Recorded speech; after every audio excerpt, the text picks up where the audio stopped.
My name is Mazen Rasool. I'm a local attorney. I had a previous speech written, to be honest, but I think given the circumstances, I'm not sure how well I could really address this council and speak to what all of these people here want to tell you. I stood before you a few months ago in April, if you remember me, and thanked you back then for issuing a proclamation for Arab American Heritage Month. I asked you back then to listen to us, to recognize our existence, not just in time of celebration and when it's an easy thing to say. I asked you in my speech back then to recognize us and to listen to us and remember that we are your constituents and that we are here in difficult times like what it is today. I pled for you to listen to us even when the conversation is difficult or uncomfortable one. Today, we are witnessing a genocide happen in Gaza. We are witnessing it on live TV. Today, we are witnessing families, entire families of 30, 40 members, 50 members being completely wiped off in Gaza. Today, our community, here and abroad, are suffering from hate, bigotry, and systematic dehumanization of people. Just a few hours ago, a boy was murdered in Chicago. He was stabbed in Chicago. A few days ago on High Street, when we were rallying for people to hear us, just to hear us, a man drove by and tried to drive over one of our protesters in Columbus. The only reason why these things are happening is because of all the misinformation and all of the anti-Palestinian speeches and statements that we're seeing by you, by city council members, by the state, by the legislators, by the government, by the media. The dehumanization of the Palestinian people is something that, unfortunately, we've been seeing for 75 years. We got used to it for a period of time, but at this point, we're not going to let it pass. We're not going to accept it.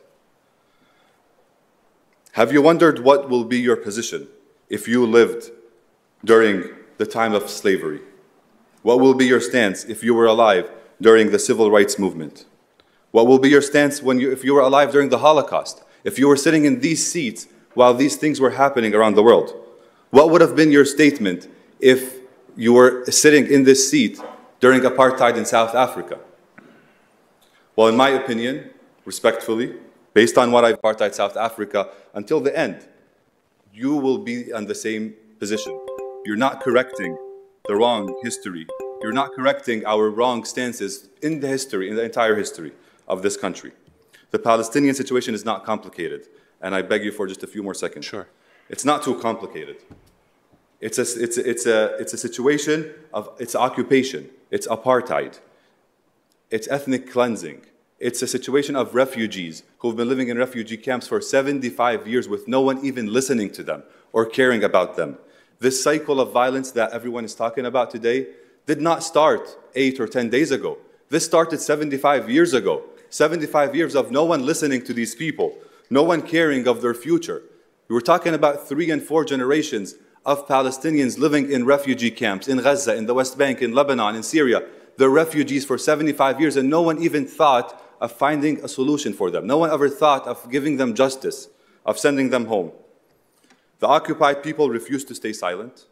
We refuse to continue on allowing this to happen. The occupied people have a right to resist. In every law, in every religion, in every norm, in every common sense, an occupier does not have a right to self-defense. An occupier, an aggressor, does not have a right to defend himself.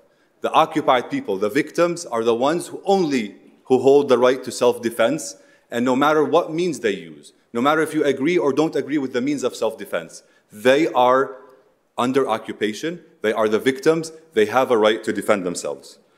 Today we are witnessing this genocide, and we hope that the city council members take the right side in history, take the right side and stand with those who are being ethnically cleansed. My last remark is this. A few days ago, the Israeli Minister of Defense said these Palestinians are living animals. We are going to destroy Gaza. While our Secretary of State was standing next to him, was listening to these words, and they still are going and supporting these crimes. President Biden will be there in a few days to support these crimes. This genocide is on the hands of the American people, of the Democratic Party, of President Biden. It's all on their hands, and on their watch, and on our money. Thank you.